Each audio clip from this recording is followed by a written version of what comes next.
Memorizing music is a pretty hot button issue. Some wish it had never come into vogue, and yet others think that you don't need to know a piece at all until you've memorized it. As someone who didn't play from memory for the first 12 years of study, I'm not interested in having that debate with you. What I do want to do is to help those of you who are struggling or who have kids or students who are struggling with memorization at the piano to break down this skill and do it in a way that feels manageable. Everyone can memorize, even if it doesn't come naturally. There are two basic methods of memorizing music. Number one is to do it the natural way.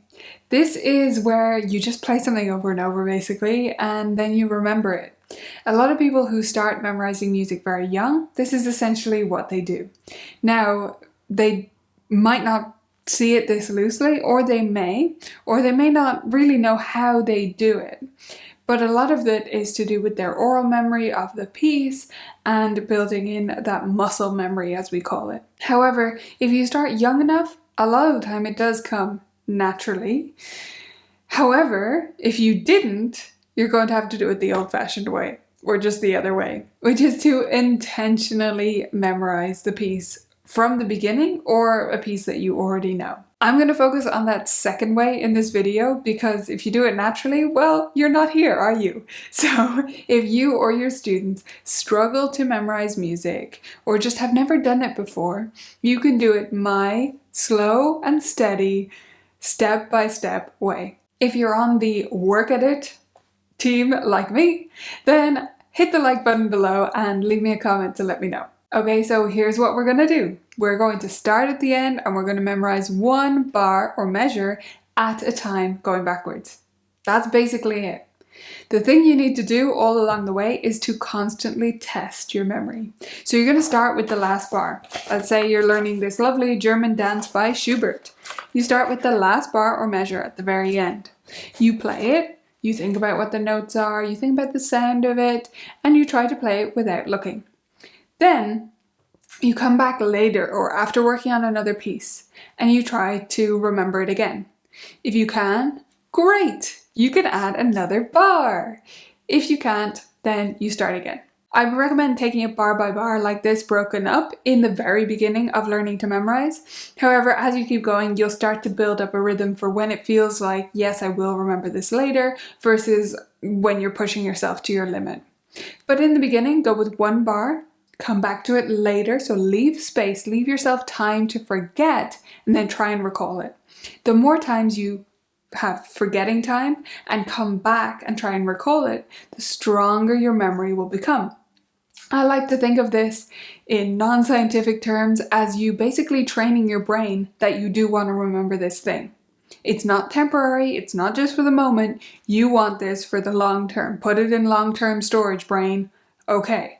So the more times you come back to it with a space in between, the more your brain learns that you want to hang on to that bit of information, how to play that one bar or measure. Then you add another one and you work on the last two bars and memorize those and you leave a gap, you come back.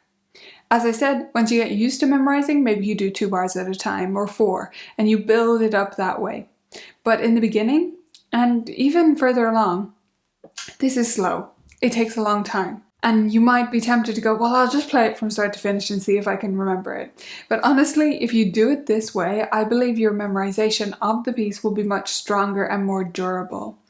It's not the quick way, it's not the hare, but it is the tortoise, and it does get you there reliably and durably in a way that actually lasts for a long time. At the same time as doing this bar by bar or measure by measure practice where you're working back through the piece, I recommend doing 2 other things.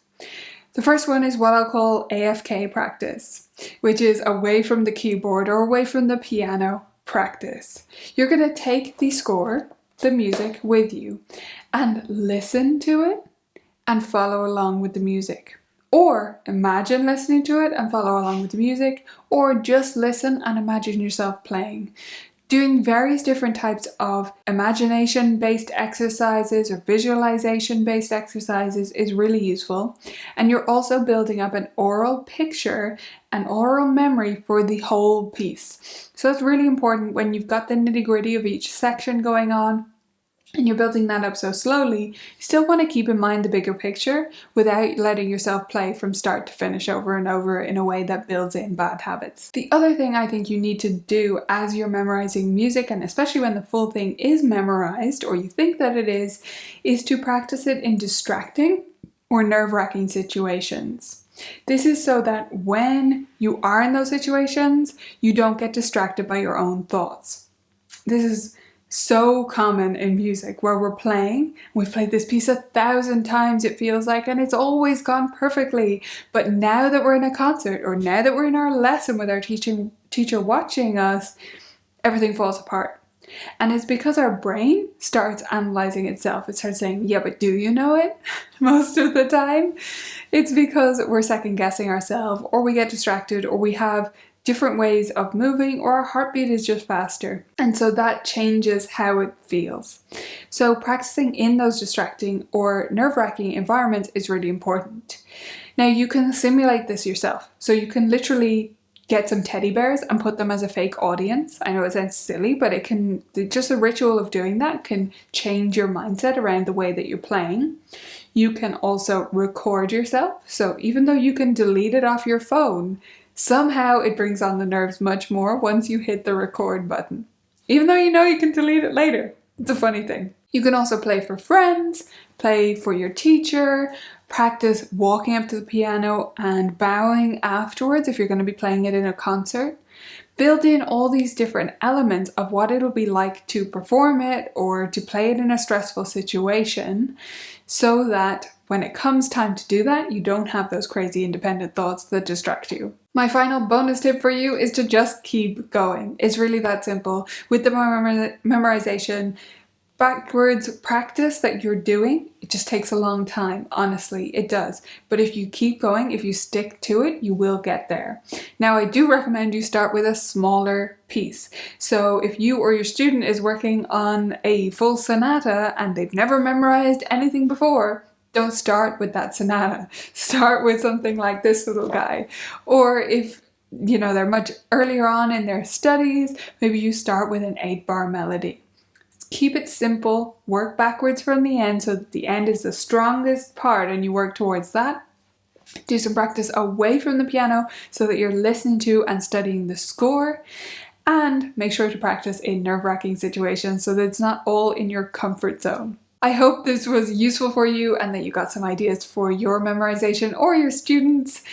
And if you want a game that goes into this in more detail, in a fun, laid out way, you can check out the link in the description if you're a member of Vibrant Music Teaching. Otherwise, leave me a comment below and let me know about your experience with memorization and your thoughts on it, and maybe your side of the debate we mentioned at the beginning, and I'd love to read them.